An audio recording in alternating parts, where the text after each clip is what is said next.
ಒಂದ್ ಕಡೆ ನಮ್ಮ ಕರ್ನಾಟಕದಲ್ಲಿ ಮಳೆ ಅಭಾವ ಯಾವ ರೀತಿಯಾಗಿ ಕಾಡ್ತಾ ಇದೆ ಅನ್ನೋದನ್ನ ಗಮನಿಸ್ತಾ ಇದ್ದೀವಿ. ಮತ್ತೊಂದು ಕಡೆ ಅಸ್ಸಾಂನ ಭಾಗದಲ್ಲಿ ಮಳೆ ಅತಿ ಹೆಚ್ಚಾಗಿ ಆಗಿದೆ. ಸಾಕಷ್ಟು ಅವಾಂತರಗಳು ಸೃಷ್ಟಿಯಾಗಿದೆ. ಏನಾಗಿದೆ ಅನ್ನೋದರ ಕುರಿತ ಮಾಹಿತಿ ನಿಮ್ಮ ಮುಂದೆ.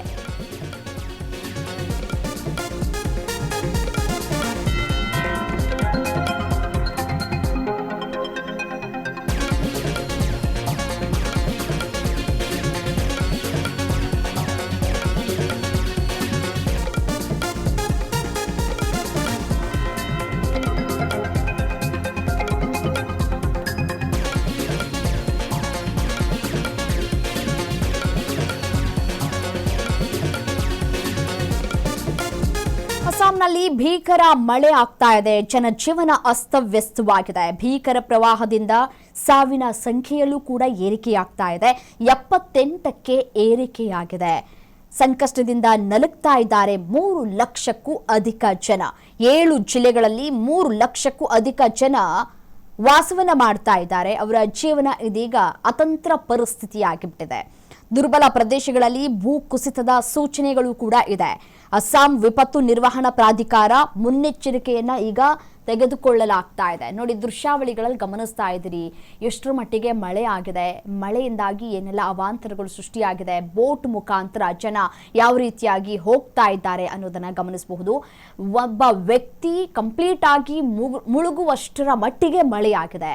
ಈ ಮಳೆಯಿಂದಾಗಿ ಪಾಪ ಪುಟ್ಟ ಮಕ್ಕಳುಗಳು ಕೂಡ ಸಮಸ್ಯೆಯನ್ನು ಎದುರಿಸ್ತಾ ಇದ್ದಾರೆ. ಮನೆ ಇಲ್ಲದೆ ಇಡೀ ರಾತ್ರಿ ಕಳೆಯುವಂತಹ ಪರಿಸ್ಥಿತಿ ನಿರ್ಮಾಣ ಆಗ್ಬಿಟ್ಟಿದೆ.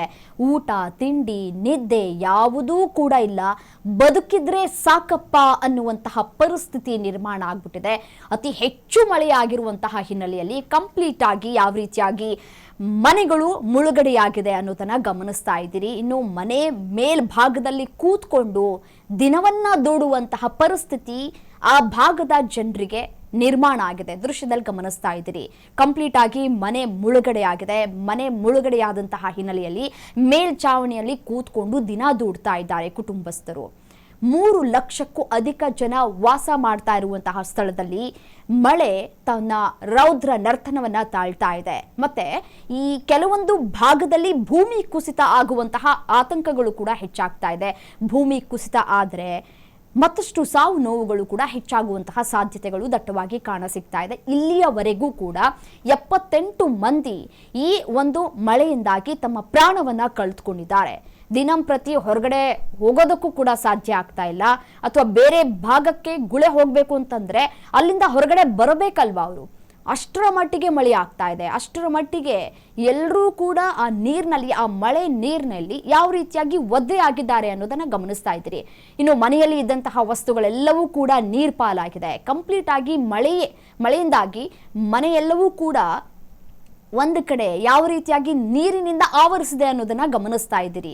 ಇನ್ನು ಮನೆಯಲ್ಲಿ ಇರುವಂತಹ ವಸ್ತುಗಳು ಹಾಳಾಗೋಗ್ಲಿ, ನಾವು ಬದುಕಬೇಕಲ್ಲ, ಊಟ ತಿಂಡಿ ಬೇಕಲ್ಲ, ಅಟ್ಲೀಸ್ಟ್ ಒಂದೊತ್ತು ಊಟ ಆದರೂ ಸಿಕ್ಕಿದ್ರೆ ಸಾಕು ಅನ್ನುವಂತಹ ಪರಿಸ್ಥಿತಿ ಅಸ್ಸಾಂನ ಜನರ ಪರಿಸ್ಥಿತಿ ಈಗ ಆ ಮಟ್ಟಿಗೆ ತಲುಪಿಬಿಟ್ಟಿದೆ. ಅಷ್ಟರ ಮಟ್ಟಿಗೆ ಮಳೆಯಾಗಿದೆ.